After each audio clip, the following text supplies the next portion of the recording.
নবী মুহাম্মদ সাল্লাল্লাহু আলাইহি ওয়াসাল্লাম আমাদের প্রতি অনেক রহমদিল ছিলেন। তিনি তার উম্মতের প্রতি অনেক রহমদিল ছিলেন। কিয়ামতের মাঠেও যখন প্রত্যেক ব্যক্তি নিজেকে নিয়ে ব্যস্ত থাকবে, ইয়া নাফসি বলতে থাকবে, তখন নবী সাল্লাল্লাহু আলাইহি ওয়াসাল্লাম বলতে থাকবেন, ইয়া উম্মতি, হে আল্লাহ আমার উম্মতকে হেফাজত করো, হে আল্লাহ আমার উম্মতকে হেফাজত করো। রাসূলুল্লাহ সাল্লাল্লাহু আলাইহি ওয়াসাল্লাম সেই সত্তা যিনি দীর্ঘ 23 বছরে এই উম্মতের স্বার্থে অবর্ণনীয় দুঃখ কষ্ট সহ্য করে দ্বীন ইসলামকে প্রসার করেছেন এবং প্রতিষ্ঠা ঘটিয়ে তারপরে পৃথিবী থেকে বিদায় নিয়েছেন। কিন্তু দুঃখজনক হচ্ছে তার ইন্তেকালের পর আমরা যারা এখন বেঁচে আছি, আমরা রাসূলুল্লাহ সাল্লাল্লাহু আলাইহি ওয়াসাল্লামের সেই আদর্শ হয়তো পরিপূর্ণরূপে পালন করতে পারছি না। যদি আমরা রাসূলুল্লাহ সাল্লাল্লাহু আলাইহি ওয়াসাল্লামের আদর্শ পরিপূর্ণরূপে পালন করতে পারতাম, তাহলে আমাদের সবার চেহারায় দাড়ি থাকা উচিত ছিল। আর আমি যদি আমার নিজের চেহারায়, নিজের লেবাস, নিজের পোশাকে, নিজের পরিবারে, নিজের অর্থনীতির মধ্যে, নিজের সমাজে রাসূল সাল্লাল্লাহু আলাইহি ওয়াসাল্লামের আদর্শ প্রতিষ্ঠা করতে ব্যর্থ হই, তাহলে আমার দ্বারা রাসূলুল্লাহ সাল্লাল্লাহু আলাইহি ওয়াসাল্লামের দ্বীন পৃথিবীর বুকে প্রতিষ্ঠা করাটা সম্ভব না। আমার জানা মতে রাসূলুল্লাহ সাল্লাল্লাহু আলাইহি ওয়াসাল্লামের সুন্নত বা আদর্শগুলো পালন করলে মানবতার কোনো ক্ষতি হবে এমন কোনো দলিল আমার জানা নাই। আপনাদের জানা আছে নাকি? আপনি যদি দাড়িটা ছেড়ে দেন, আজকে থেকে শেভ করাটা বন্ধ করে দেন, আপনার শুধু পরকালের উপকার হবে এমনটা নয়, আপনার দুনিয়ার উপকার আছে ইনশাআল্লাহ। আপনি যদি রাসূলুল্লাহ সাল্লাল্লাহু আলাইহি ওয়াসাল্লামের সুন্নত মোতাবেক তাকওয়া বা আল্লাহ ভীরুতার পোশাক পরিধান করেন, পরকালের উপকারিতা তো আছেই, দুনিয়ারও উপকারিতা আছে ইনশাআল্লাহ। একটু আমরা লক্ষ্য করে দেখি রাসূলুল্লাহ সাল্লাল্লাহু আলাইহি ওয়াসাল্লাম 24 ঘন্টায় কিভাবে তার দিন এবং রাত কাটাতেন এবং আমাদের জন্য তিনি কেমন আদর্শ রেখে গেছেন। আপনার বয়স হয়ে গেছে 50 বছর। যদি আজকে রাত্রে একটু সততার সাথে ঠান্ডা মাথায় চিন্তা করেন, এই 50 বছরের মধ্যে কত সময় আপনি অযথাই নষ্ট করেছেন, আমি চ্যালেঞ্জ করলাম আপনি পাবেন মিনিমাম 10 থেকে 20 বছর সময় নষ্ট করে ফেলেছেন। এই 50 বছরের জীবনে আপনি টেলিভিশন দেখেছেন 3 থেকে 4 বছর। এই 50 বছরের হায়াতে আপনি শুধু টেলিভিশনে দেখেছেন 3 থেকে 4 বছর। চায়ের দোকানে আড্ডা পিটিয়েছেন এরকম 2 বছর। বন্ধুদেরকে নিয়ে গল্প করেছেন, বাইক নিয়ে ঘুরেছেন, এখানে ওখানে আড্ডা পিটিয়েছেন, হয়তো আরো 2 বছর। 2 বছর গার্লফ্রেন্ডের পিছনে নষ্ট করেছেন। যেখানে সাহাবায়ে কেরাম কি করতেন জানেন? খাবার খাওয়ার সময় সাহাবায়ে কেরাম রাদিয়াল্লাহু আনহুম খেয়াল রাখতেন কোন খাবারগুলো খেলে সময় কম লাগবে, তারা এমন খাবার খেতেন যে খাবার খেলে সময় কম লাগবে, তাড়াতাড়ি খাওয়া যাবে, তাড়াতাড়ি ইবাদত করা যাবে। আর এই যে ফেসবুক ইউটিউবিং এর যে যুগ আসছে, এতে করে দেখবেন যে একদিনের মধ্যে 24 ঘন্টা যদি দিন হয়, তার মধ্যে মিনিমাম 5 থেকে 6 ঘন্টা অনলাইন খেয়ে ফেলছে। অহেতুক কোনো কাজ নাই, এমনি স্ক্রলিং। কে কি বলল, কে কি করলো, কে কাকে কি বলল, কে কার বিরুদ্ধে কি করলো, মজা। আমরা আসলে কিছু মনে করবেন না, আমরা জাতিগতভাবে অনেকটা ফ্যান্টাসি প্রিয় জাতি। আর ফ্যান্টাসি খুব ভালো লাগে, কনস্ট্রাকটিভ কাজ নাই। কনস্ট্রাকটিভ কাজ কি জানেন? ওই যে আরব বিশ্বের নাকের ডগায় বসে পশ্চিমারা যে কাজগুলো করছে, এগুলো কনস্ট্রাকটিভ কাজ। বিগত 100 বছরে তারা সারা বিশ্বের প্রত্যেকটা বড় বড় সেক্টরের নিয়ন্ত্রণ নিয়ে নিয়েছে, এটা কনস্ট্রাকটিভ কাজ। আপনি যে এডুকেশন সিস্টেমে পড়াশোনা করছেন, তার ভিত্তি, তার চাবিকাঠি, লাটাই ওদের হাতে। আপনি যে তথ্য প্রযুক্তিগুলো ব্যবহার করছেন না, এগুলোর সুতা, লাটাই ওদের হাতে। সারা বিশ্বের যে ফাইন্যান্সগুলো আছে, বড় বড় ফাইন্যান্স, এই ফাইন্যান্সগুলোর লাটাই ওদের হাতে। সারা বিশ্বের যে বড় বড় ব্যাংকিং সিস্টেমগুলো দেখেন, আর ব্যাংকিং সিস্টেমগুলোর ভবিষ্যৎ ভালো না, যারা ইকোনমিক্স জানেন তারা বুঝবেন। এদের লাটাই ওদের হাতে, পুরো ওয়ার্ল্ডের জিও পলিটিক্সের লাটাই ওদের হাতে। এই কাজগুলো ওরা কনস্ট্রাকটিভলি করেছে, সময় নষ্ট করে নাই বিগত 100 বছরে। আপনাকে আমি ইতিহাস পড়তে বারবারই বলি, আরও একবার রিকোয়েস্ট করছি, বেশি না, 1914 সাল থেকে শুরু করে, প্রথম বিশ্বযুদ্ধ থেকে শুরু করে 2022 সাল পর্যন্ত ওয়ার্ল্ডের হিস্ট্রিটা একটু পড়ে দেখবেন, কিভাবে বিশ্ব আজকে এই অবস্থায় এসেছে। দেখবেন আমরা জিতিনি, বরং আমরা হেরে গেছি। আমরা এমন জাতি ছিলাম না। আমরা কেমন জাতি ছিলাম একটু দেখাচ্ছি।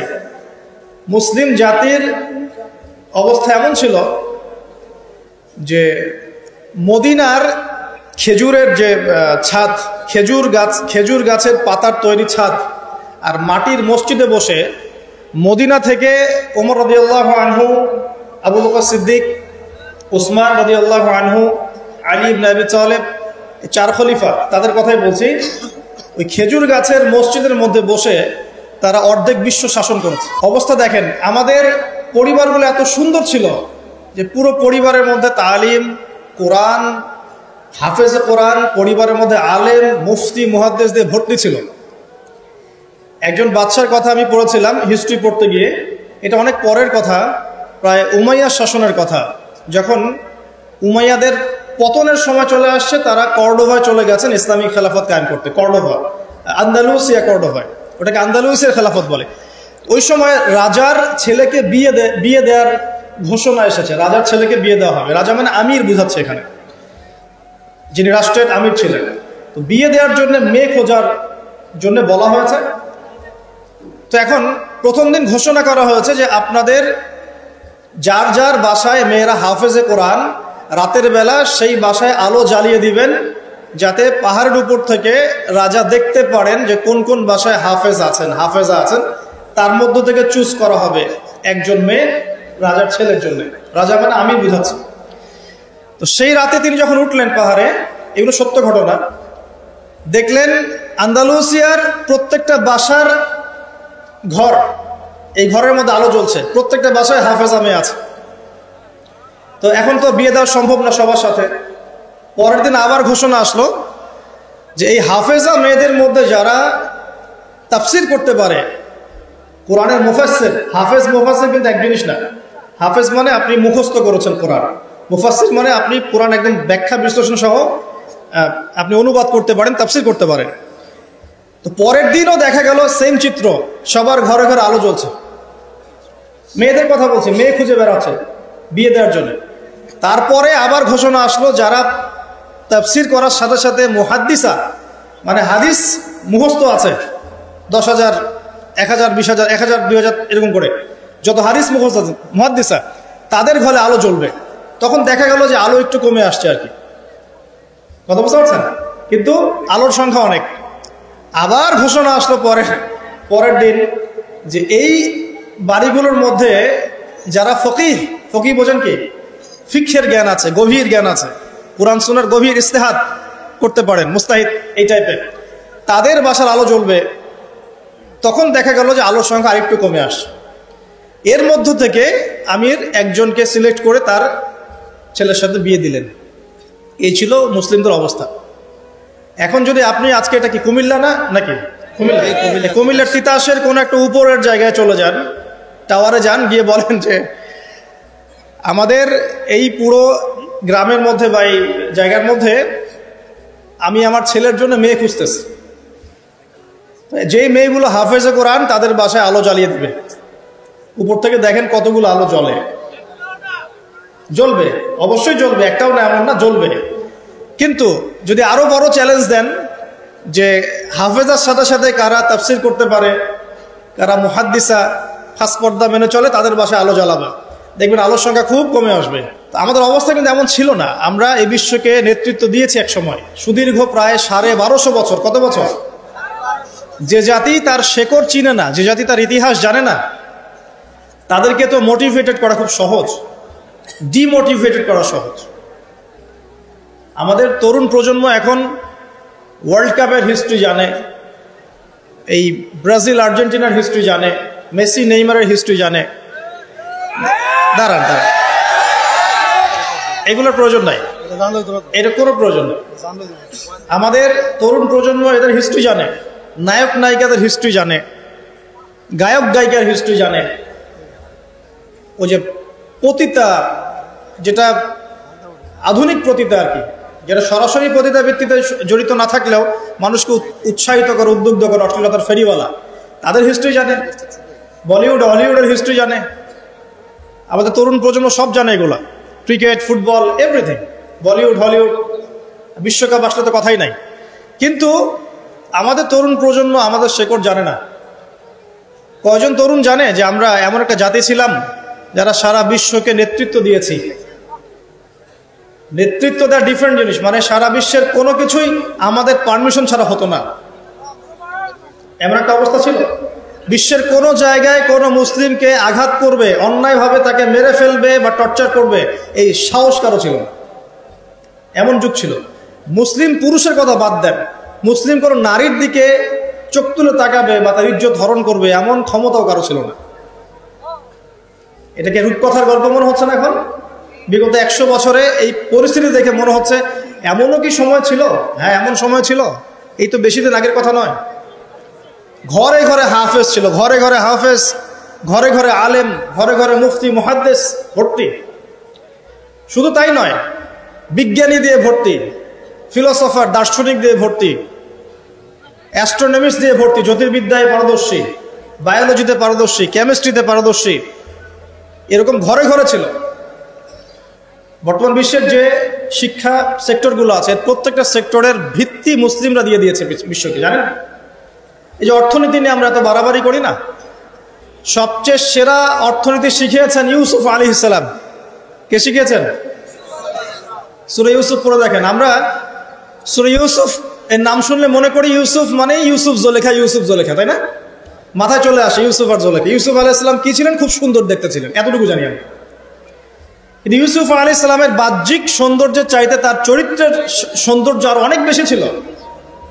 তাকে রাজার স্ত্রী অফার করছে ভালোবাসার, প্রেম বিনিময়ের, দরজা লাগিয়ে দিচ্ছে, আর তিনি বলছেন মাআযাল্লাহ, আমি আল্লাহকে ভয় করি।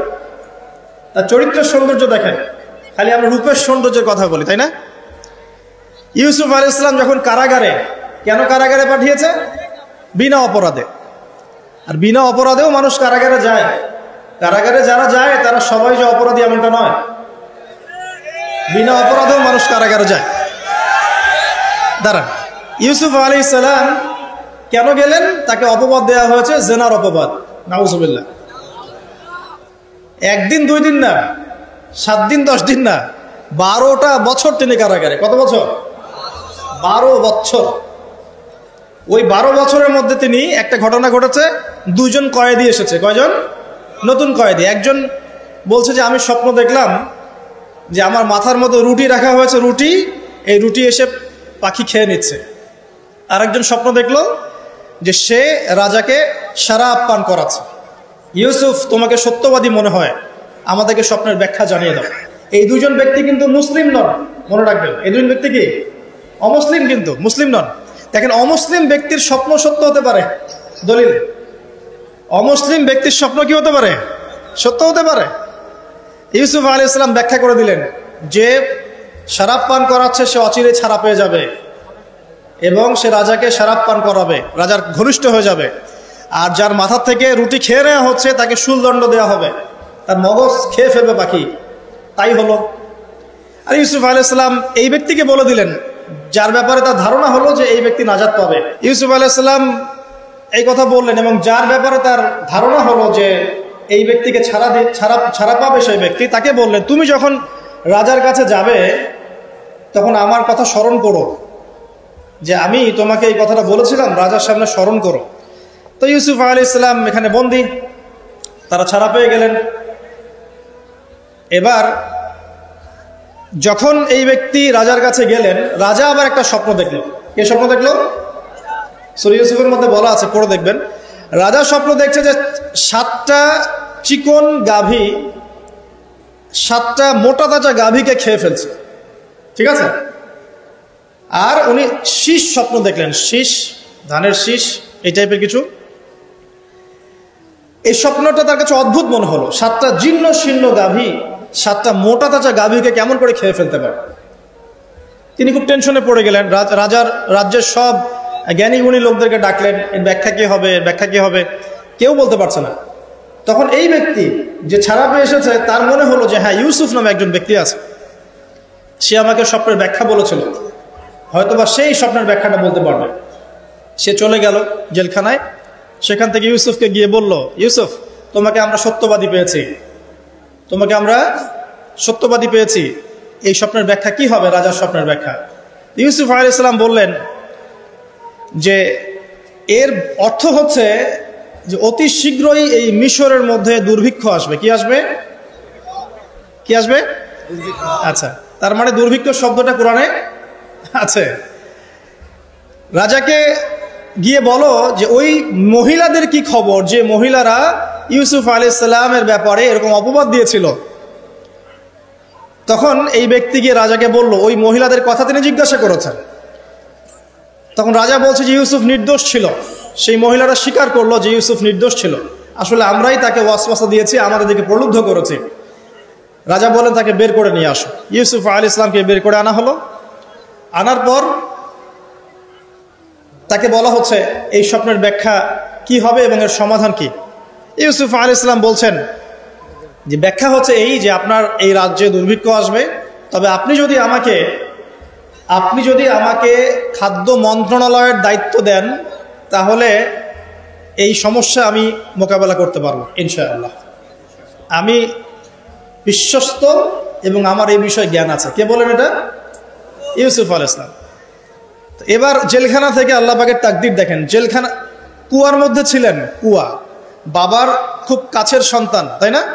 ইয়াকুব আলাইহিস সালাম খুব কাছের সন্তান, সেখান থেকে ভাইদের ষড়যন্ত্রে কুয়ার মধ্যে, মনে আছে?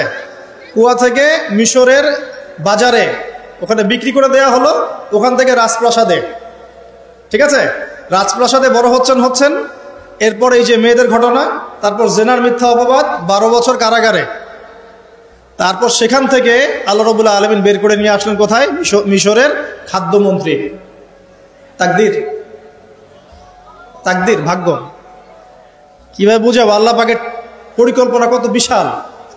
যখন ইউসুফ আলাইহিস সালাম জেলখানায়, তখন কি কেউ ভেবেছিল যে এই ব্যক্তির দ্বারা মিশরের লক্ষ লক্ষ মানুষের দুর্ভিক্ষের কবল থেকে সে বাঁচবে? এই ব্যক্তির দ্বারাই কেউ ভাবে নাই, আল্লাহ পাক লিখে রেখেছিলেন। এ কারণেই একটা রিকোয়েস্ট করবো এখানে, যে জীবনে চড়াই উতরে আসবে আপনার আমার সবারই, কোনো অবস্থায় আল্লাহর প্রতি ভরসা হারাবেন না। আল্লাহ রাব্বুল আলামিন আপনার ব্যাপারে পরিকল্পনা করে রেখেছেন।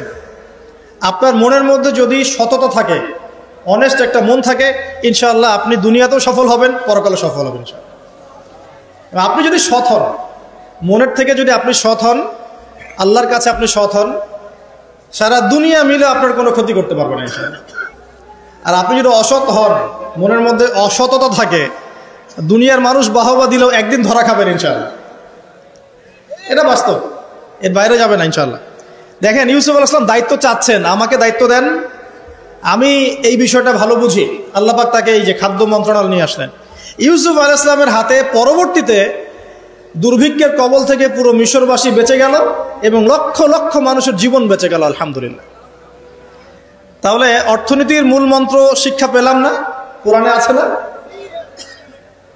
এখনো সামনে আমরা এই শব্দগুলো শুনতে পারছি না? সমাধান পেতে হলে কোরআনে আসতে হবে। সমাধান পেতে চান, কোরআনে আসতে হবে। যদি না আসেন, এটা আপনার ইখতিয়ার, পরবর্তীতে ফলাফল আমাদেরকে ভোগ করতে হবে। আল্লাহ পাক আমাদের সবাইকে কোরআন এবং সুন্নাহ মাফিক জীবন গড়ার তৌফিক দান করুন।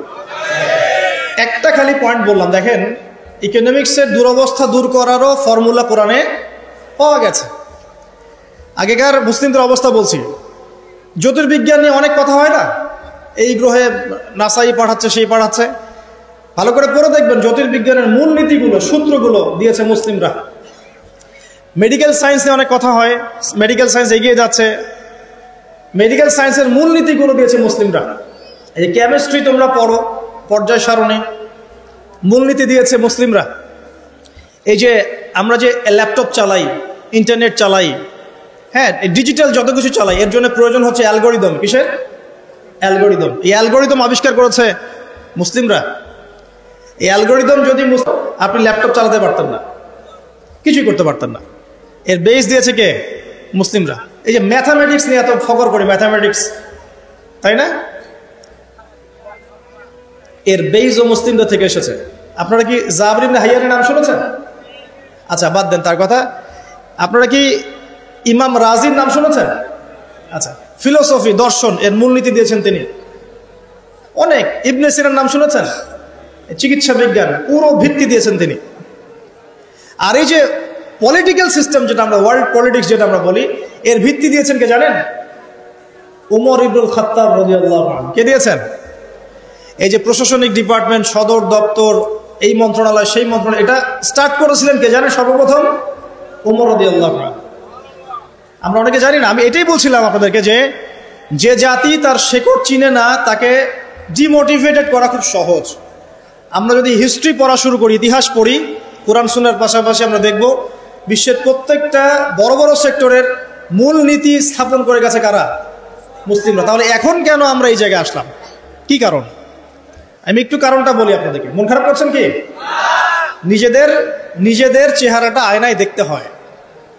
যদি আমরা আমাদের চেহারা আয়নায় দেখার সৎসাহস না থাকে, তাহলে উন্নতি করব কিভাবে? নাকি? প্রশংসা থাকবে। আমরাও সেই জাতি, আমরা বীরের জাতি। সারা বিশ্বে বীরত্বের সাথে লড়াই করে ইসলাম প্রতিষ্ঠা করেছে কারা? আমরাই। এই যে ভারতবর্ষে ইসলাম পাচ্ছেন, ভারতবর্ষে ইসলাম ঢুকেছে একটা ঘটনাকে কেন্দ্র করে। কি ঘটনা? একজন মুসলিম নারীর ইজ্জতের উপর হামলা চালিয়েছিল একজন লম্পট রাজা। এই ঘটনাকে কেন্দ্র করে বিন কাসিম, এই যে ঘোরসাওয়ার, অল্প কিছু সৈন্য নিয়ে আক্রমণ করেছিলেন ভারতবর্ষ। এই যে বিজয়, এখান থেকে শুরু হলো ইসলাম।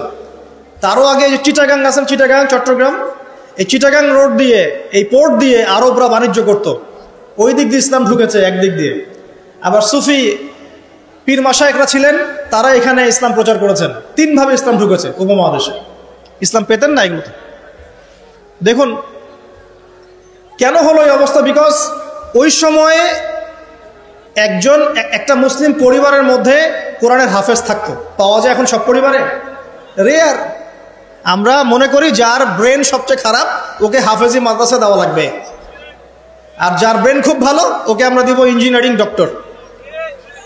আমরা শিক্ষাটাকে ভাগ করে ফেলেছি। একটা হচ্ছে দুনিয়ার শিক্ষা, একটা হলো আখিরাতের শিক্ষা, তাই না? অথচ শিক্ষা তাকেই বলে যা আমার দুনিয়াও দিবে, আখিরাতও দিবে। এর নাম শিক্ষা। আর এই শিক্ষা কোথায় আছে? কোরআন সুন্নাহয় নাই। কোরআন সুন্নাহ শেখার পরে যদি আমি ডক্টর হই, ইঞ্জিনিয়ার হই, কোনো সমস্যা আছে? কোনো সমস্যা নাই। আমরা এটাকে ভাগ করে ফেলেছি। আমরা অর্থনীতিও ভাগ করে ফেলেছি। মসজিদে আমি পাক্কা মুসল্লি, দেখবেন মসজিদে মাশাআল্লাহ পাক্কা মুসল্লি, নামাজে পড়তে পড়তে একদম সেজদার দাগ পড়ে গেছে। যেই ব্যবসা করতে গেল মাপে কম, যেই ব্যবসা করতে গেল দেখবেন যে মজুদদারি, যেই ব্যবসা করতে গেল ওই যে স্টক করতেছে অন্যায়ভাবে, কৃত্রিম সংকট তৈরি করতেছে। যেই চাকরি করতে গেল ঘুষ, যেই আপনার ডিল করতে যাচ্ছে ইকোনমিক সেক্টরে সুদ। তো অর্থনৈতিক জীবনটাকে আলাদা করে ফেললাম। ওইটা দুনিয়ার জীবন, এটা হচ্ছে আমার পরকালের জীবন। ভাবখানে এমন আর আমাদের আকীদা চেঞ্জ করতে হবে। তো অর্থনৈতিক জীবন কি ইসলাম থেকে আলাদা নাকি? আপনি 5 ওয়াক্ত নামাজ পড়ছেন আলহামদুলিল্লাহ, এখন যদি সুদ খান তাহলে কি পার পাবেন? তাহলে অর্থনীতি ইসলামের সাথে সম্পৃক্ত না। সহজ কথাটা বোঝাতে পারি না। ইভেন আমরা যদি অন্যদের সাথে ডিল করতে চাই বিশ্বে, তখনও ইসলাম ফলো করতে হবে, আদাবের সমস্যা আছে। এমন তন্ত্র মন্ত্র মতবাদের চর্চাও করা যাবে না যে মতবাদগুলো কোরআন সুন্নাহর সরাসরি বিরোধী। করা যাবে? করা যাবে না। তো আমাদের জীবনটা পরিপূর্ণটাই ইসলাম, পূর্ণাঙ্গটাই ইসলাম। এখানে আংশিকতা সুযোগ নাই। আল্লাহ এই কথাটা বোঝার তৌফিক দান করুন। আজকের মাহফিলে একটা কথাও যদি নিয়ে যেতে পারেন, ইসলাম হচ্ছে একটা পরিপূর্ণ জীবন ব্যবস্থা না। এখানে আপনি সব পাবেন এবং সব পালন করতে আপনাকে বলাও হয়েছে। আল্লাহ পাক কোথায় বলেছেন? আমি দলিল দিচ্ছি।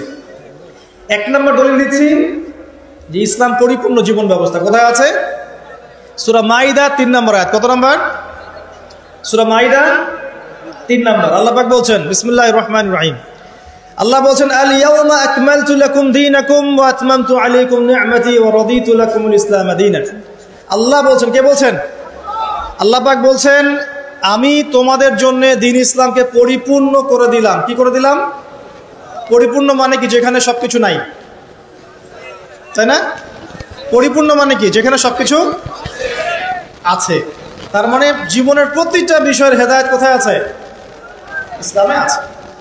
ওয়াতমামতু আলাইকুম নি'মাতি, তোমাদের উপর আমার নিয়ামতকে পূর্ণতা দিলাম। রাদিতু লাকুমুল ইসলাম দীনান, তোমাদের উপর দ্বীন ইসলামকে মনোনীত করে আমি আল্লাহ সন্তুষ্ট হয়ে গেলাম। তো দিন পরিপূর্ণ না? তার মানে ইসলাম পরিপূর্ণ কিনা? এখন এই ইসলাম আল্লাহর কাছে একমাত্র দিন, অন্য কোনো দিন চলবে? এটা যে একমাত্র দিন তার দলিল কোথায়? দলিল আছে সূরা আলী ইমরানের 19 নম্বর আয়াতে। কত নম্বর? আলী ইমরান 19 নম্বর। আল্লাহ পাক বলছেন ইন্না দীনা ইনদাল্লাহিল ইসলাম, জেনে রাখো হে মানুষ, নিশ্চয়ই আল্লাহর কাছে একমাত্র গ্রহণযোগ্য দিন, তার নাম কি? ইসলাম। আল্লাহ পাক এই সূরার মধ্যে আবার বলছেন যে ইসলাম ছাড়া অন্য দিন পালন করলে কবুল হবে কিনা, আল্লাহই বলছেন। সেটা কোথায়? 85 নম্বর আয়াত। কত নম্বর আয়াত? 85। আল্লাহ পাক বলছেন যে ওয়ামাই ইয়াবতাগি গায়রাল ইসলাম দীনান ফালা ইউকবাল মিন, যদি কেউ ইসলাম ছাড়া অন্য কোনো দিন তালাশ করে কোশ্চিন কালেও তার কাছ থেকে কবুল করা হবে না। তার তিনটা দলিল পেলেন। এক, আল্লাহর কাছে মনোনীত দিন কি? ইসলাম। এই ইসলাম পরিপূর্ণ কিনা? অবশ্যই পরিপূর্ণ। দলিল সূরা মাইদার আয়াত নাম্বার 3। আর এই ইসলাম বাদ দিয়ে অন্য দিন চলবে কিনা? উত্তর না। দলিল সূরা আলী ইমরানের 85। এখন আপনার আমার দায়িত্ব কি? সেটা আল্লাহ বলছেন সূরা বাকারায়। কোন সূরায়? সূরা বাকারায়। কোরআনের একটা আয়াত কিন্তু আরেকটা আয়াতের সাথে লিঙ্কড আপ হবে। এই মিলানোর যোগ্যতা আপনাকে তৈরি করতে হবে। মানে আমি বুঝাই একভাবে, এই যে আকাশের তারাগুলো দেখেন, আমরা সাধারণ চোখে যেটা দেখি সেটা হলো এটা তারাই, জাস্ট তারা, সুন্দর লাগে, তাই না? আসলে ব্যাপারটা এমন না। আসলে ব্যাপারটা হচ্ছে এই প্রত্যেকটা তারার সাথে অন্য তারার একটা জটিল এবং সূক্ষ্ম গাণিতিক একটা মিল আছে। যদি আপনি আমার সাথে কখনো তারা দেখতে আসতে পারেন, আমি দেখাবো ইনশাল্লাহ। আকাশের তারা দেখা শিখতে হবে। দেখে মনে হয় যে খুব সুন্দর। আল্লাহ পাক সূরা মুলকের মধ্যে বলছেন, সূরা মুলক রাত্রেবেলা তেলাওয়াত করতে হয়, রাতে তারা ওঠে না, ওই রাতেই আল্লাহ বলছেন সূরা মুলক তেলাওয়াত করতে। কি মিল আছে দেখছেন? রাতে আকাশে তারা উঠে, আর আল্লাহ পাক রাতের বেলায় সূরা মুলক তেলাওয়াত করতে বলছেন। আর সূরা মুলকের মধ্যে আল্লাহ বলছেন যে আকাশের দিকে তাকাও, তাকিয়ে দেখো আল্লাহর সৃষ্টির মধ্যে কোনো খুঁত পাও কিনা, তোমার দৃষ্টি বারবার ব্যর্থ হয়ে ফিরে আসবে, কোনো ত্রুটি পাবে না। সুবহানাল্লাহ।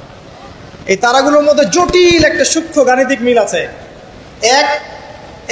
এক মিলিমিটার বা 1 সেন্টিমিটার মিলিমিটার যদি একটা থেকে দূরে সরে যায় বা কাছে চলে আসে, মহাবিশ্ব ধ্বংস হয়ে যাবে। জানেন? বুঝাচ্ছি। এই যে পৃথিবী আর চাঁদের একটা দূরত্ব আছে না, এই দূরত্ব যদি একটু এগিয়ে আসে, চাঁদ যদি একটু কাছাকাছি চলে আসে বা পৃথিবী একটু কাছে চলে আসে, তাহলে এই পৃথিবীর বেশিরভাগ জায়গা সমুদ্রের পানি দিয়ে ডুবে যাবে। বুঝলেন না মনে হয়? আচ্ছা, বোঝার দরকার নাই, পরে বুঝেন, শুনে রাখেন। আছে আবার যদি চাঁদ একটু দূরে চলে যায়, তাহলে সমুদ্রের পানি অনেক শুকিয়ে যাবে, থাকবে না পানি। সূর্য যদি একটু কাছে চলে আসে, এক হাত যদি কাছে চলে আসে, তাহলে পৃথিবীর অনেক বড় একটা অংশ মরুভূমি হয়ে যাবে। আর যদি সূর্য 1 হাত দূরে চলে যায়, তাহলে পৃথিবীর অনেক বড় একটা অংশ বরফে ঢেকে যাবে। একদম সূক্ষ্ম মিল আছে, সূক্ষ্ম গাণিতিক তত্ত্ব আছে। এমনি এটা আল্লাহ পাক সৃষ্টি করেন নাই তো। তারার কথা বলছিলাম কেন? তারাগুলো একটার সাথে মিলালে আপনি পথ খুঁজে পাবেন। ঠিক একইভাবে কোরআনের একটা আয়াত অন্য আয়াতের সাথে মিলাতে পারলে আপনি হেদায়েত খুঁজে পাবেন। আপনাকে মিলিয়ে দেখাচ্ছিলাম। আল্লাহ বলছেন সূরা আলী ইমরান 19 নম্বর আয়াত, দ্বীন ইসলাম আল্লাহর কাছে একমাত্র দিন। এই ইসলাম পরিপূর্ণ কিনা? আল্লাহ সূরা মাইদা 3-এ বলছেন হ্যাঁ পরিপূর্ণ। এই ইসলাম ছাড়া অন্য দিন চলবে কিনা? আবার আলী ইমরানের 85-তে গিয়ে বলছেন চলবে না। হ্যাঁ, এই ইসলামকে নিয়ে আমাদের কি করতে হবে? আল্লাহ এটা বলছেন সূরা বাকারায় গিয়ে। কি বলছেন? উদখুলু ফিস সিলমি কাফা, তোমরা পরিপূর্ণরূপে ইসলামে প্রবেশ করো। বুঝতে পারলেন? ইসলাম কেন্দ্রিক আমাদের দায়িত্ব কি? পরিপূর্ণরূপে ইসলামে প্রবেশ করে। এখন ভিত্তি কি? 2টা। তারাক্তু ফিকুম আমরাইন, 2টা বস্তু ছেড়ে গেলাম। নবীজি বলছেন লান তাদিল্লু মা তামাসসাকতুম বিহিমা, তোমরা কোনোদিন পথভ্রষ্ট হবে না যতদিন পর্যন্ত 2টাকে রেখে আঁকড়ে ধরে থাকবে। 1 নাম্বার কিতাব আল্লাহ, আল্লাহর কিতাব কোরআন, 2 নাম্বার সুন্নতে নবীহি, নবীর সুন্নাহ। কোরআন এবং সুন্নাহকে কেন্দ্র করে ইসলাম, এটাতে পরিপূর্ণরূপে প্রবেশ করতে বলা হচ্ছে। আর আপনার সাথে আমার কথা, পরিপূর্ণ প্রবেশ মানে কি বোঝায়?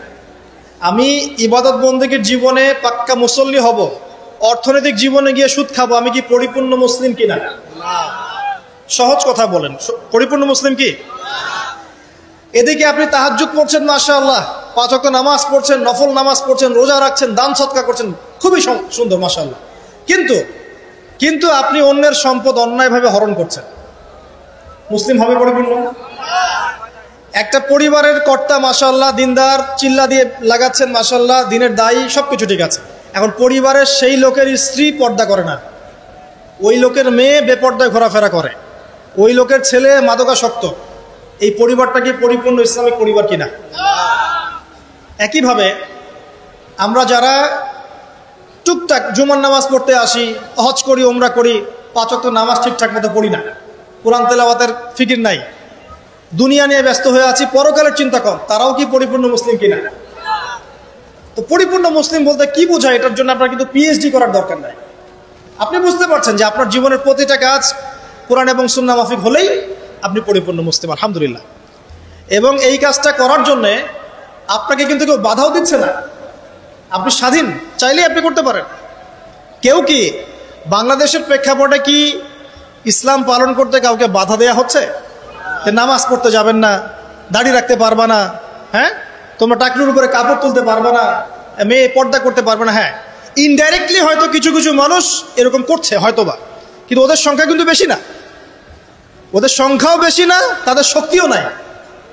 এটা জাস্ট একটা মুখের আস্ফালন মাত্র, আর কিচ্ছু না। কিন্তু বাংলার বেশিরভাগ তাওহীদি জনতা কি চায়? ইসলাম চায় না? চায়। তো আপনি যদি প্র্যাকটিস করেন, কেউ কি বাধা দিবে? ওয়াদা করেন আজকে থেকে 5 ওয়াক্ত নামাজ ছাড়বেন না, বেহুদা অহেতুক কোনো ফাহেসা কাজে সময় নষ্ট করবেন না, নিজের গায়ের মধ্যে সুন্নত নিয়ে চলে আসবেন, পারবেন না ইনশাল্লাহ? দাড়ি ছেড়ে দিবেন ইনশাল্লাহ, গোফ ছোট করে ফেলবেন, টাকনুর নিচে কাপড় থাকলে উঠিয়ে ফেলবেন, পারবেন না? যদি কোনো হারাম সম্পর্ক থাকে আজকেই তওবা করে ফিরে আসবেন।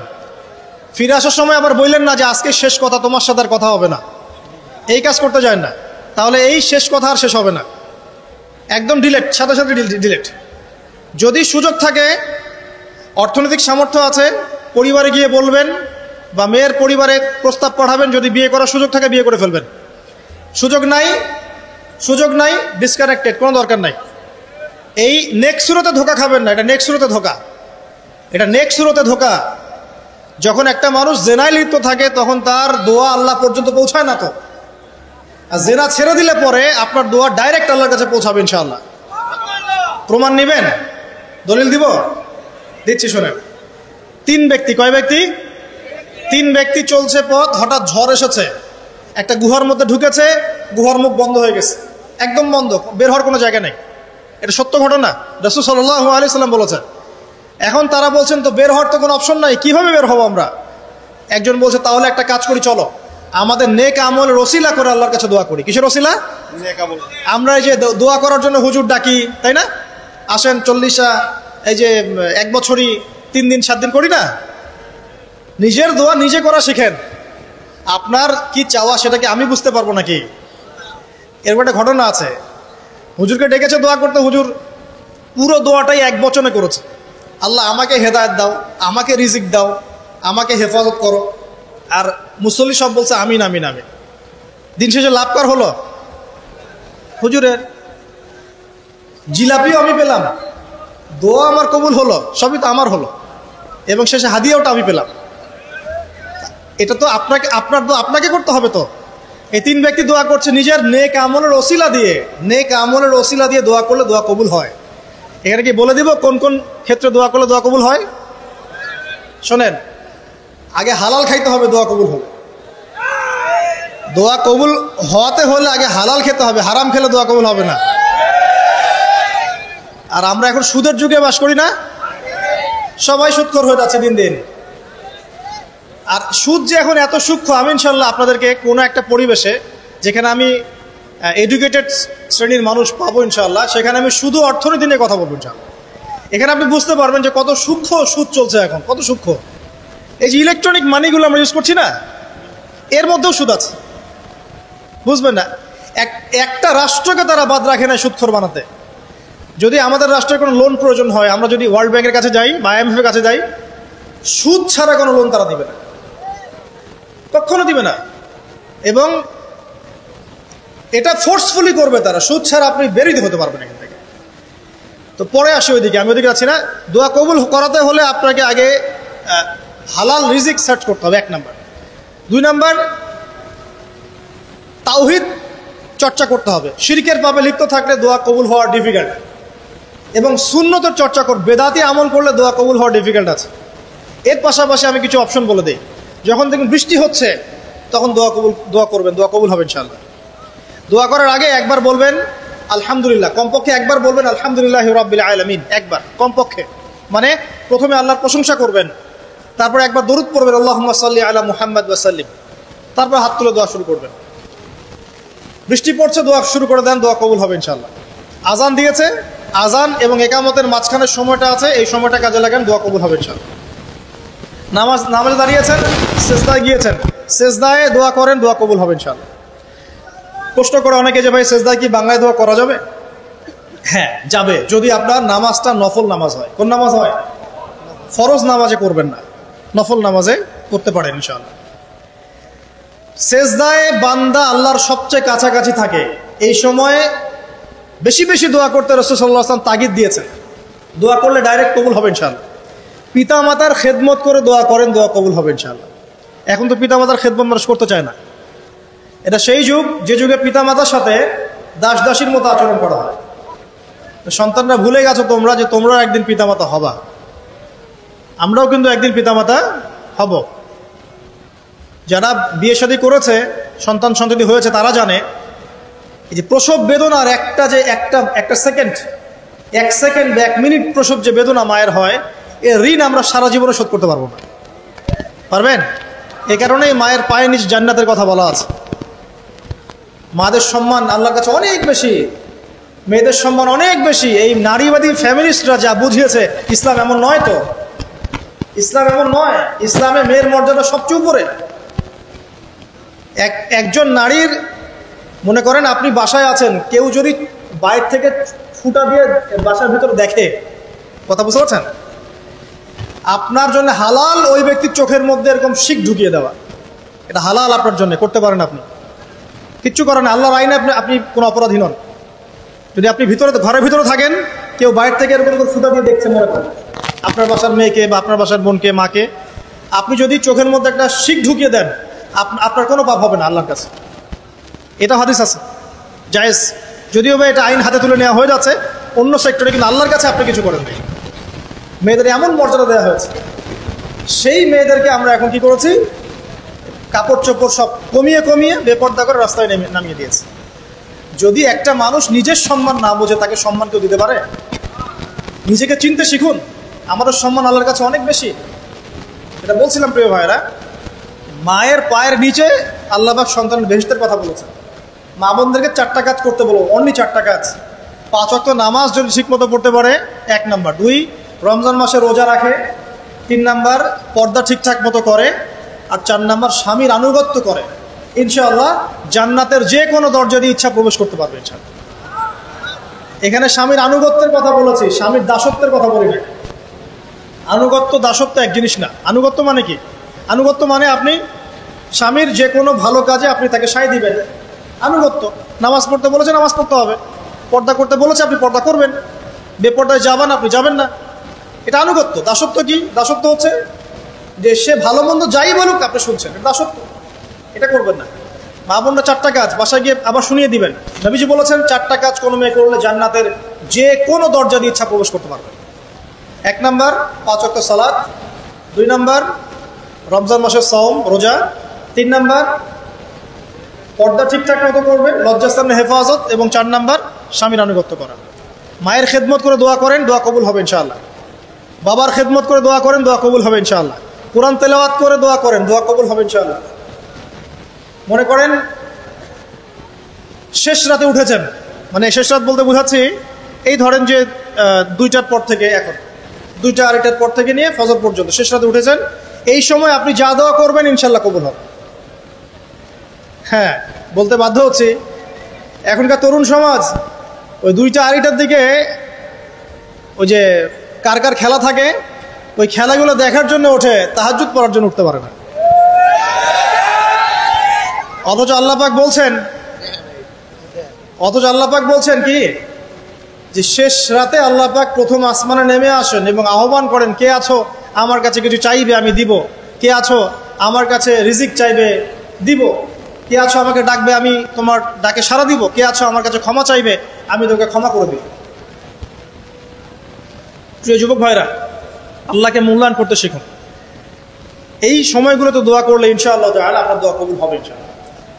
সবচেয়ে ইম্পর্টেন্ট হচ্ছে একটা, যেটা আমরা প্রত্যেক দিন পড়ি, প্রায় 17 রাকাত নামাজ পড়ি আমরা, ফরজ নামাজ, শুধু ফরজ নামাজের কথাই বলছি। এখানে আপনি 34টা সেজদা করেন, 17 রাকাত ফরজ, 34টা সেজদা করেন। প্রত্যেক সেজদায় যদি একটা করে দোয়া করতে পারেন ইনশাআল্লাহ আল্লাহ আপনার দোয়া কবুল করবেন। দোয়া কবুল করার কিছু জায়গা বলে দিলাম, বেশি বেশি দোয়া করতে হবে। আমরা উম্মার অবস্থাগুলোকে বুঝতে শিখব। এখানে এই 3 ব্যক্তি, এটা বলে আমি শেষের দিকে যাচ্ছি, একটু ধৈর্য ধরেন। এই 3 ব্যক্তি পড়ে গেছে গুহার মধ্যে। আমি বলছিলাম জেনা ছেড়ে দিলে তোমার দোয়া আল্লাহ পাক ডাইরেক্ট কবুল করবে ইনশাআল্লাহ। কিভাবে? এই দলিল দিচ্ছিলাম যে তারা বলছে আমাদের তো কোনো, আমাদের নেক আমল যা আছে এটা দিয়ে দোয়া করতে হবে, কোনো অপশন তো নাই বের হওয়ার। একজন বলছে যে আল্লাহ আমি আমার পিতামাতার খেদমত করতাম, মাকে দুধ পান না করিয়ে কখনো দুধ পান করি নাই, আল্লাহ এই কাজটা যদি তোমার কাছে ভালো লেগে থাকে আজকে আমাকে এই বিপদ থেকে উদ্ধার করো। এই দোয়া করার সাথে সাথেই এই গুহা থেকে পাথরটা একটু সরে গেল এভাবে। আর জড়বস্তু আল্লাহ পাকের হুকুম মানে, আল্লাহ পাকের হুকুম মানে না খালি 2টা শ্রেণীর মানুষ, এক হচ্ছে মানুষ আর একটা জিন জাতি। এই পুরো প্রকৃতি আল্লাহ পাকের হুকুম মেনে চলে। আর জড় বলতে আসলে কিছু নাই, যদি আমি বোঝানোর জন্য জড় বলেছি, আল্লাহ পাকের হুকুমে সবকিছু জীবন্ত। এই যে মাটিতে আমরা বসে আছি না এখন, এই মাটি কিয়ামতের মাঠে সাক্ষী দিবে যে এখানে মাহফিল হয়েছিল। হ্যাঁ, ওইখানে বসে তুমি টিকটক করেছো, লেকচার শুনো নাই ভালো করে। একটা মাহফিলে যাচ্ছিলাম, দেখলাম যে এখন স্টেজে উঠি নাই, ওই সুযোগে দেখলাম যুব সমাজ রাস্তার পাশে দাঁড়িয়ে সিগারেট খাচ্ছে, ব্রেক নিচ্ছে আগে, চা সিগারেটের ব্রেক। হুজুর আসলে আলোচনা শুনবো। এখানে এসে যদি আমরা মানে কোরআন সুন্নাহর বাইরে কোনো কাজ করি, এই মাটি আবার সাক্ষী দিবে। এটা দলিল কোথায় আছে? সূরা জিলজাল পড়ে দেখবেন। সূরা জিলজালের মধ্যে দলিল আছে যে আল্লাহ পাকের হুকুমে এই জমিন কথা বলবে ইনশাআল্লাহ, আল্লাহ পাক হুকুম করলে।